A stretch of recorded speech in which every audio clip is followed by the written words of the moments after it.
Hey, it's Bill here, and I'm at 7 World Trade Center in New York City, which is FXDD's headquarters, and today I'm joined by FXDD's Chief Currency Analyst, Greg Michalowski. And Greg is going to take us through the Forex week ahead coming up next week in foreign exchange, obviously starting on Sunday night. Now, obviously, Greg, we know that last week we had non-farm payroll, the ADP number, etc., and it always makes for a busy week. This coming week, as we discussed off camera, not a lot of data releases coming out, so we have to kind of fish around and see what the most important ones are going to be. And as always, it is foreign exchange, so stay on your toes. So Greg, you produce this nice report once a week for everybody here that takes us through the week ahead. So why don't we start looking at what you highlighted as things people should be aware of? All right, thank you, Bill. Each of these rows represent a different day.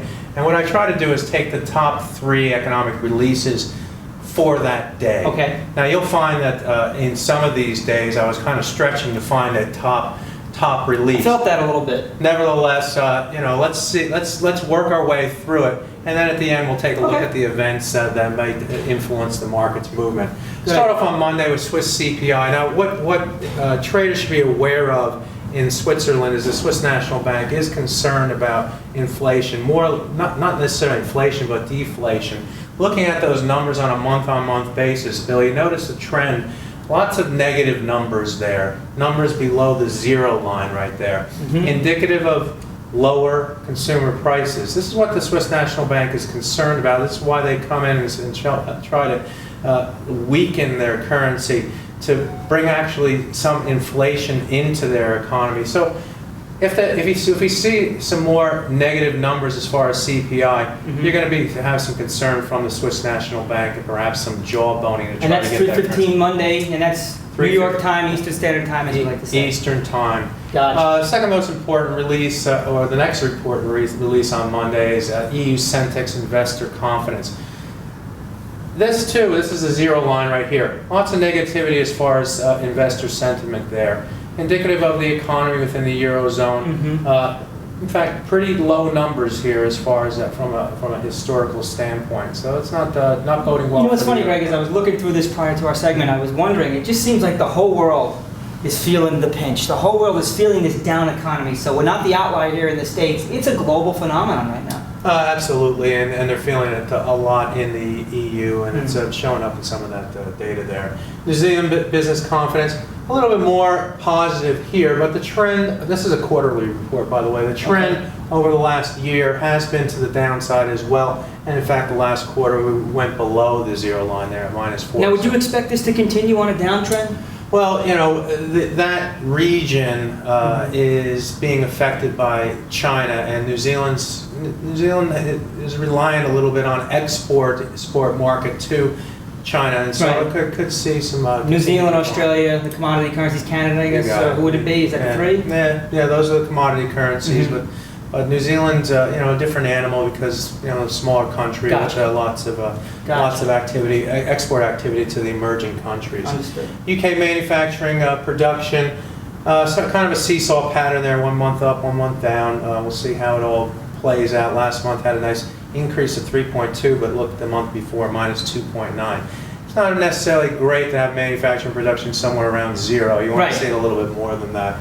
We get some trade balance coming out of the UK as well. They run a deficit.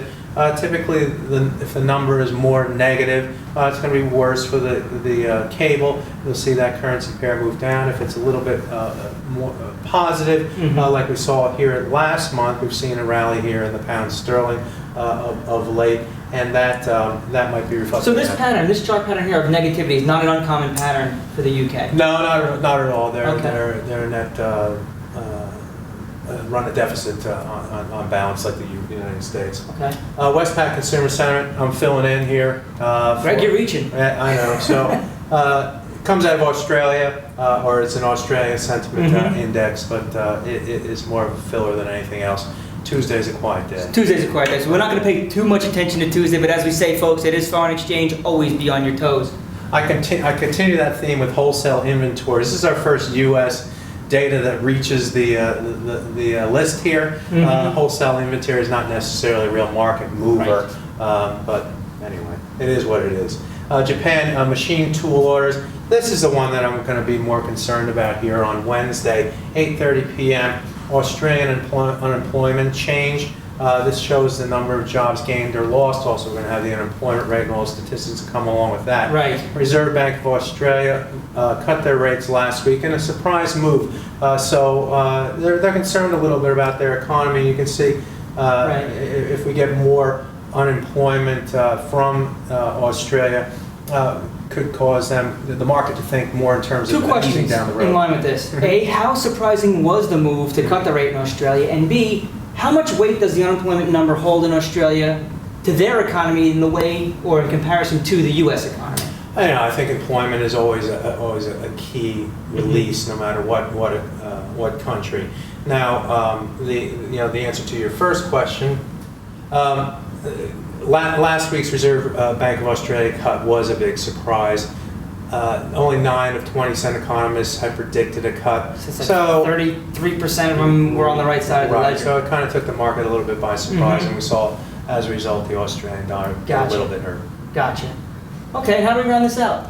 Thursday, we start to get into the trade numbers for Canada and the United States as well. The U.S. runs a deficit. Typically, Canada runs a surplus. Starting to move into negative. Why? Because the U.S. is slowing down a little bit, and they're an exporter of oil to the United States as well. So it's a little bit, see positive and then negative there. U.S. It's funny when I look at this because boy, how the market has changed. 20 years ago, when I was in foreign exchange, trade numbers were the number.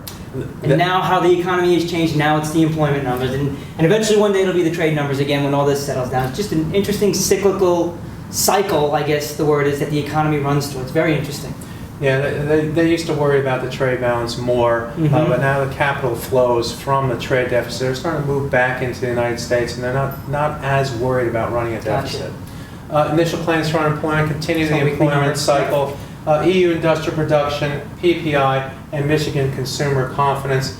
Notice here the consumer confidence in the United States not doing too badly here at 78.3. Yeah, surprisingly enough, but that's a stock market for you. That's maybe a little bit increase in housing prices, or a little bottoming of housing prices, keeping that consumer confidence up. It's jobs, however, that may cause this to start to... Was it jobs? Yeah, exactly. That's what it is right now. You know the story. So let's wrap this up. What are the other key events for the week? Notice here on Monday we have a bank holiday in the U.S. and Canada, so expect a quiet start to the week. However, FXDD is open. Trading is open at FXDD, so even if you're off on Columbus Day, know that we are staffed and open for trading. Other events of the week, we have a lot of central bank and G7 type meetings. The finance ministers get together on Tuesday in the EU. On Wednesday we have the G7 meeting. On Thursday, Friday, and Saturday we have IMF meeting.